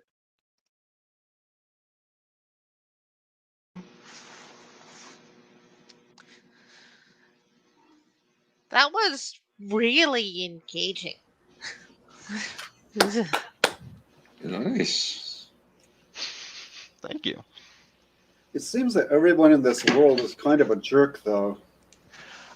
It's hard times. It's a lot of hard times, and they are specifically to her. They do not like her. They do not want to associate with her. Yeah, it seems like there's nobody there. Like they're all like they all despise her. They kind of do. They really like. Remember what I was saying about her being a civet? In that world, I remember all that stuff, but hold on. There's a reason for that. Every last name is a God-given name. She doesn't have one, and so it's almost considered heresy for her existence. Wow. So basically, she's a walking, talking sacrilege. Basically, yeah. Yeah. Remind me not to join their religion. Well, it is a state religion. Uh-oh. So you can't not be a part of it if you live there. Exactly. If you're not God, when God comes back, he'll just smite you. He'll just say, "Oh, you don't want to be a part of my religion? Well, fuck you." Yeah. So yeah, I better stay away from there then. Yeah, this is not a nice place to live, but I will promise you this: it does get better for her. You will start to see things starting to get better. So I saw this in the chat and I burst out laughing.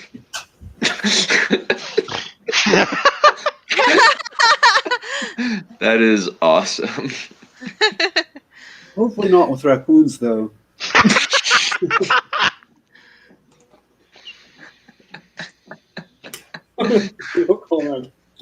Alrighty. Okay, cool. Well, this is an oddly wholesome chat. Oddly wholesome chat. Well, anything's wholesome after yesterday. Yeah, everything's wholesome after yesterday. Anyway, I believe it is Mr. Balerian's turn, and then it's mine. And Yeah, then we'll call it a night. ready. Yeah, Oh, you're not ready? Sorry. Sorry about that. Damn it, man! It's Microsoft Word's fault. Really? That sucks. Yeah.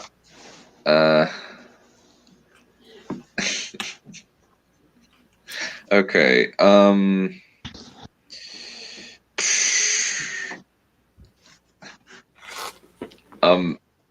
No. I just have to say no. No, we are not. We ain't wholesome. If we're wholesome, I don't want to know what filthy is. Yeah. Yeah, same here. I really, really don't. Yep, stay away from filthy, please.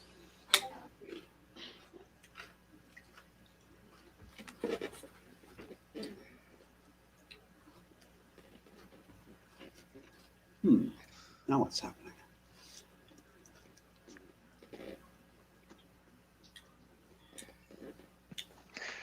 Okay. Okay. Well, how about I'll just read mine. I'll just read mine then, and I need to get going to Smudcast, so we'll probably I'll just put you on the short list for next time, Valerian. How about that? Since you're having like lots of technical difficulties right now, is that okay? Yeah, we'll see. I guess we'll see what's happening when you're done. What time it is? Well, I'm always done. That's I left myself wide open for that one. Yeah, you did. Oh, yeah. So, quick story before I start. When I was on my mission, we had somebody show us something. Like somebody had a weird idol that the previous residents had kept in their house, and it was a set of erect male genitalia that apparently the people living there used to pray to before meals. What? Huh.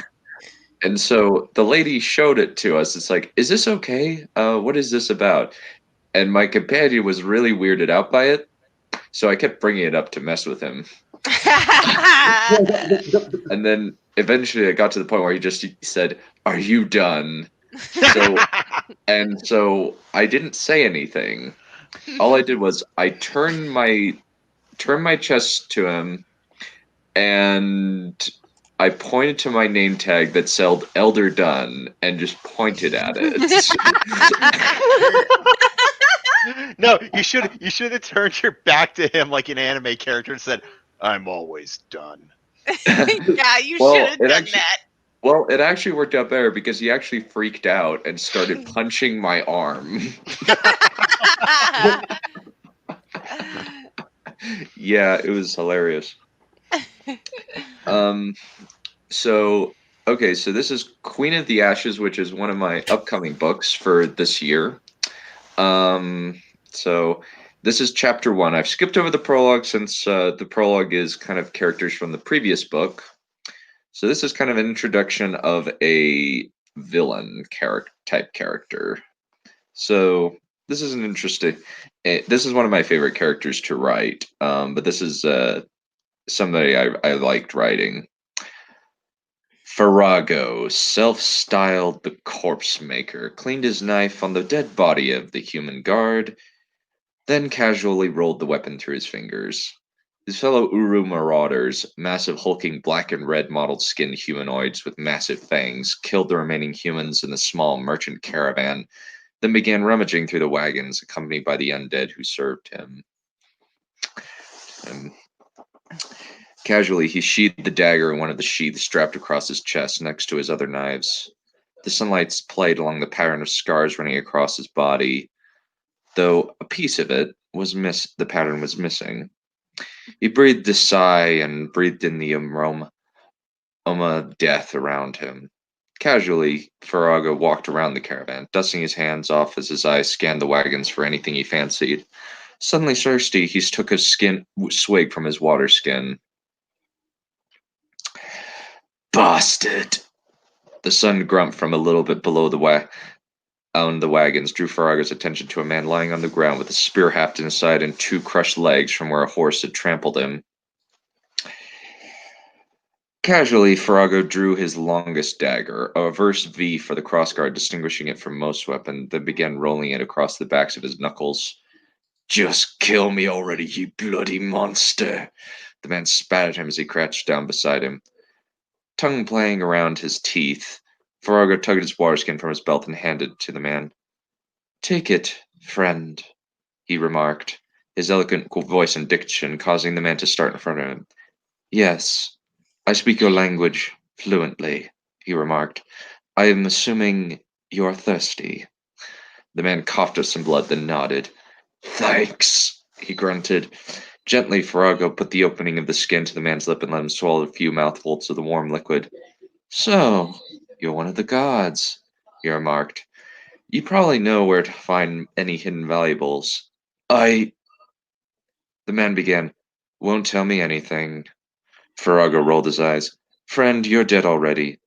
But I can ease you into the last life painlessly in exchange for this drink and information about where your valuables are. New, sir, the young guard said quietly, suddenly seeming frightened. They didn't tell me anything. I saw the caravan leader go into that wagon a lot, but that's it. Nodding in satisfaction, the Farrago placed the dagger against the guard's chest. How do you choose to go out, friends? And you aren't going to leave me? The man said in surprise. I am many things, friend, but I am not a thug, Farrago remarked. I say again, how do you choose to die? Through my heart, the man said quickly, or whichever is quickest. I find that the heart is very quick, though it's a bit painful by all accounts. Farrago moved this blade to the center of the man's chest, right above his heart. What's your name? Mika, the man said quietly. Thank you. Oh, this isn't death. It is a transition, Farrago said quietly. Your body will serve me as a Draenei for the rest of eternity. The man's eyes widened as the weapon entered his body, piercing his heart and killing him instantly. Smoke swirled around the man, transforming his cheap leather gambeson to black robes covering overlapping plate armor. The man's face becoming a smooth expanse of bone quickly hidden under his hood. Farrago motioned his new servant toward the rest of his undead warriors, then sheathed the ancient dagger. It had been hard to find that weapon, once carried by Sorin Deathless, the Wraith King himself, and then lost after his defeat. But he, Farrago, had found it, after searching for 16 years without stopping, mostly by luck rather than his own skill or cunning. Somehow he'd been able to quickly bond with the weapon, though he had no idea what made him worthy to carry it. He'd only possessed it for a few months, gathering a group of 100 Uru marauders and another 100 Draenei thralls as he'd gone through the villages. They were surprisingly intelligent, these creatures. though they would obey him without question. Virago walked over to the wagon, then picked the lock on the doors. Migru, come help me look through this wagon. The tall Uru loped over to the wagon and followed into the structure. What am I looking for, master? He asked. Honestly, I don't know, Virago said quietly. I'm going to need to rough up the place, but don't make a mess. Any garbage you find, toss out. Migru nodded slowly. Secret cabinets, he said quietly. Virago smiled and patted the big creature's shoulder. Smart, he complimented him. Whoever said the Uru were stupid just because of their height was completely backwards. Migru began tearing apart the room, throwing out the cabinets after carefully removing the chinaware from them to place in large boxes. They'd be able to fetch a hefty price for that stuff, though it would soon owe them down as they left the human lands and fled back to more friendly territory. Virago sniffed the air, trying to see if something pungent was being housed in the large wagon. He couldn't smell anything, so if there were spices, they were being carefully contained where the scent couldn't reach him. Slowly, he patted the walls, trying to pick up any sounds of a hollow patch as there might be a hidden cabinet.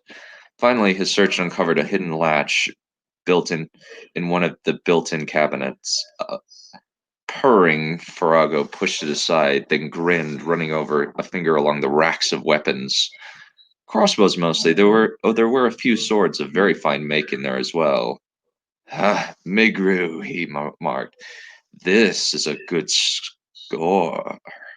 The big Uru walked over and grinned at the sight of the weapon stash. He picked out a massive sword and tested its edge. Good steel. Not as good as one of the sky steel blades, but they'll do. Virago reached out and grabbed a weapon from the rack, frowned, suddenly realized something as his hand passed through it as if it had no mast. Asked, wait, these weapons, they... In a puff of smoke, the weapons his hand held that rested on the shelf evaporated to smoke. Damn it! Virago yelled, pushing Rugo toward the door. Hide! He screamed as they rushed out of the wagon. It's a trap! One of the Urus yelled and pointed at the sky. White skins! He yelled, throwing himself under one of the wagons. Several others followed suit, though the Draenei simply faded into the shadows. Two figures, one wearing black armor and the other wearing silvery plate, were shooting toward them. The one in silvery plate carried the one in black with one hand.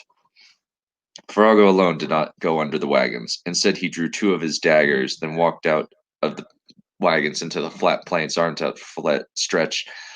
Ahoy, you flaming white-skinned bastard sons of whores, he yelled up at them. I'm here if you want me. The one in silver threw his fellow toward Virago like a bowling ball, the one in black armor turning end over the end in the air as he hurtled toward the ground. Finally, with an impact like a boulder smashing into the ground, the man slammed into the flat at earth, a curved blade as thick as a man's hand forming from purple energy appearing in his hand. You are under arrest, Scarhide, the figure called, pointing the weapon at Virago. If you resist, we will be forced to kill you. Casually, he swept at the weapon across the ground, cutting a deep gouge in the rock as if it were butter. Virago knew if it got to him, the same fate would occur. Oh, I'm counting on it. Virago charged forward, his dagger extending into a long sword into a puff of green smoke. Come on! The man rushed forward, swinging his magic energy sword in one hand as if it weighed nothing.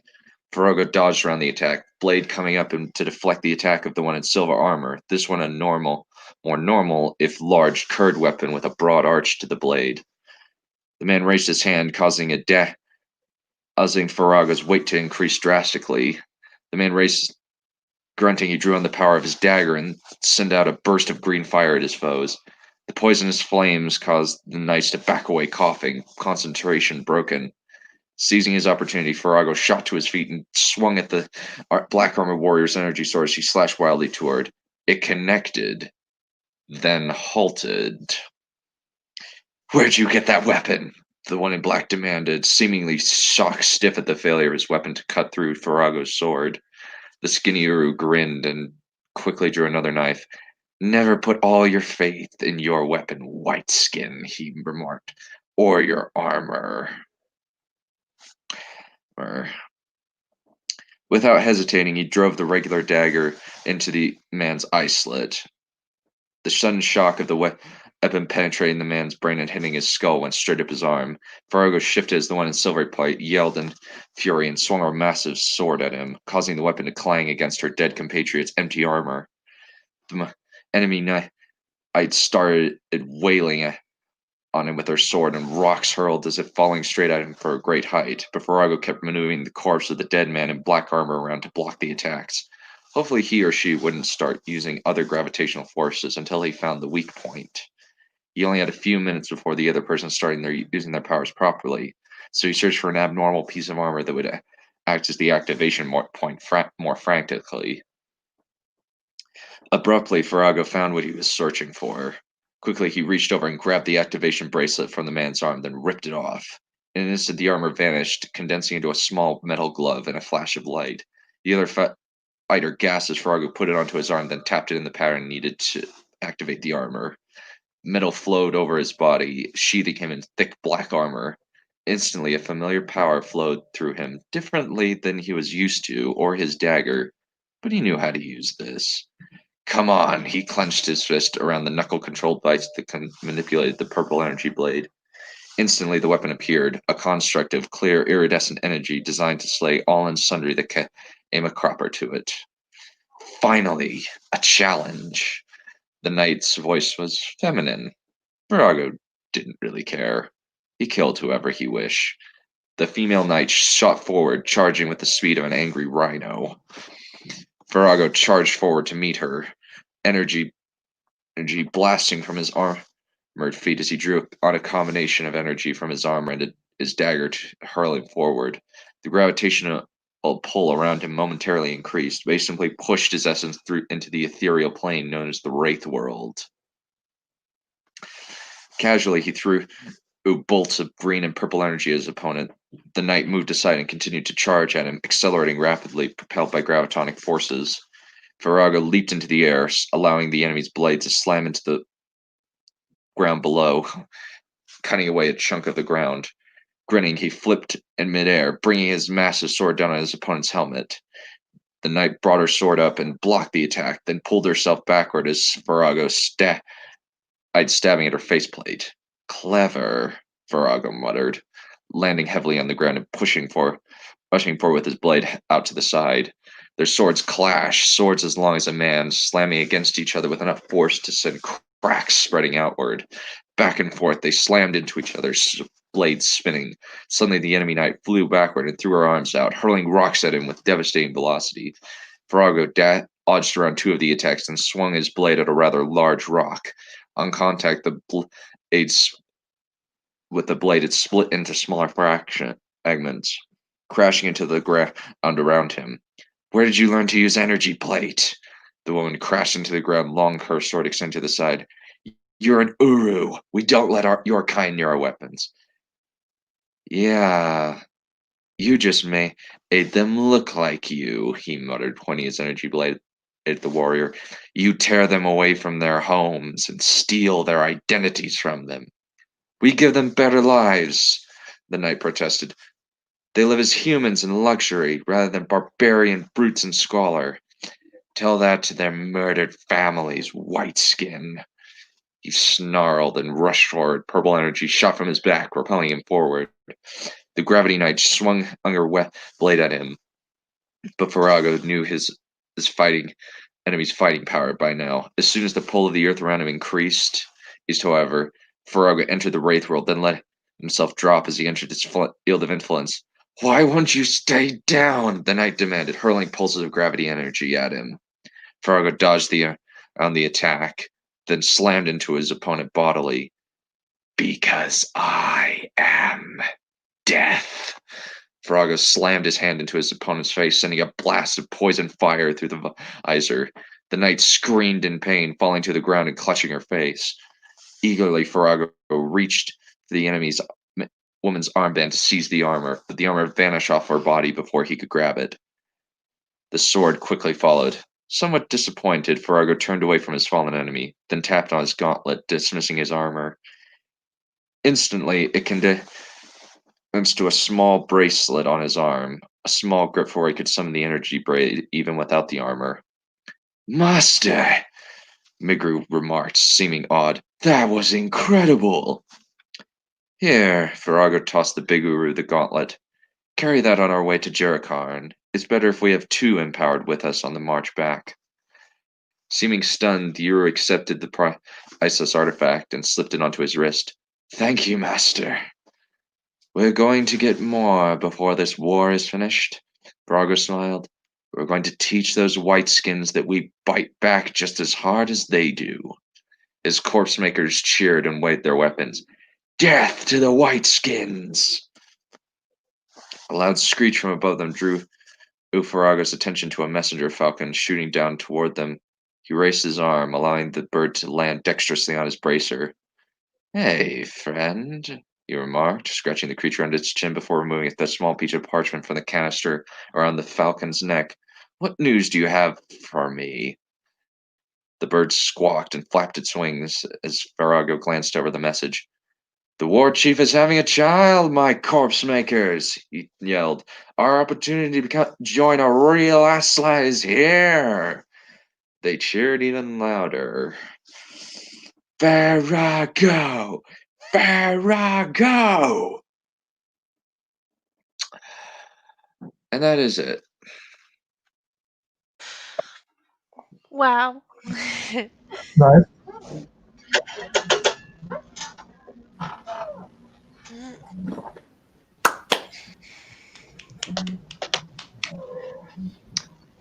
Oh, nice. What do you think? I liked it. Is it a race war? Yeah, orcs versus humans. Fair enough. Yeah, basically what happens is orcs are being kidnapped by humans to cover up the fact that they're also taking dragons for use in war later, because they and the orcs are given a scarification ritual that makes them look like humans. One of the and they're a second-class citizen because they have dark skin as opposed to the humans, which are white. At least in this part of the world. In other parts of the world, humans have dark skin. I'm sorry. Every time you kept saying white skin, all I was thinking about is like some big mama. Instead of saying white boy, she's going, "Hey, yo, white skin." Yeah. Yeah. Yeah. I deliberately like kind of I like the idea of Killmonger, but I wanted to kind of do something similar but kind of dive deeper into his psychology. That was kind of what I wanted to do. And I think this is one of like my better villain introductions personally. Is he the villain or the hero? That's the trick. Mm-hmm. Yep. Well, Count Balerion, you have the floor. We'll probably try and end in like 7 minutes, hopefully, since I need to get going. Okay, let me show you. Let me give you a consolation prize and show you a picture from my weird parody story. Oh no, more trauma. Don't worry, this one won't be as bad as the last one. This one's just a horrible monster.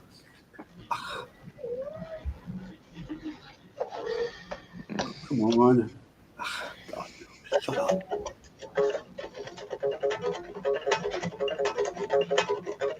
There's some kind of weird background noise.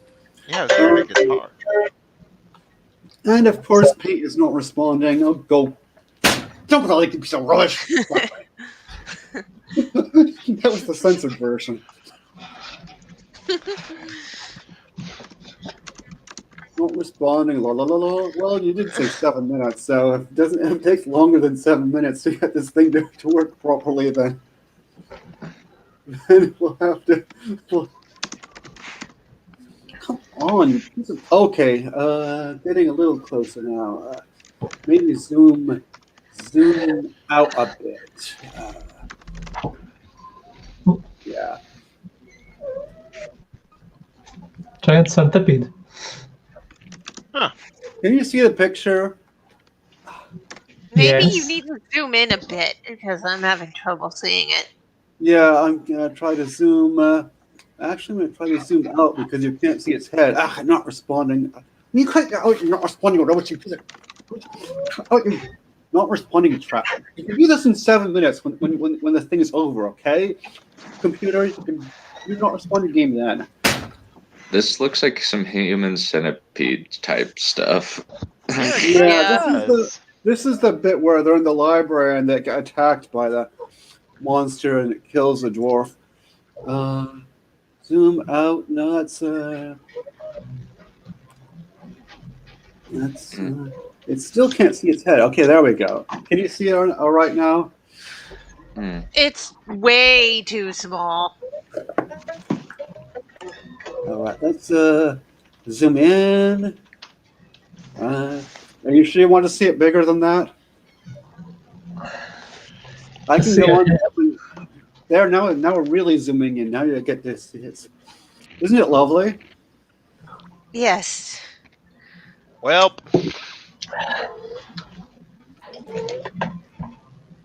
Which is worse, this or the lady last time? the lady. The lady. Well, we know where her organs are. At least this chap isn't. At least this thing isn't pretending to. Isn't supposed to be. Isn't supposed to be some disgusting fantasy.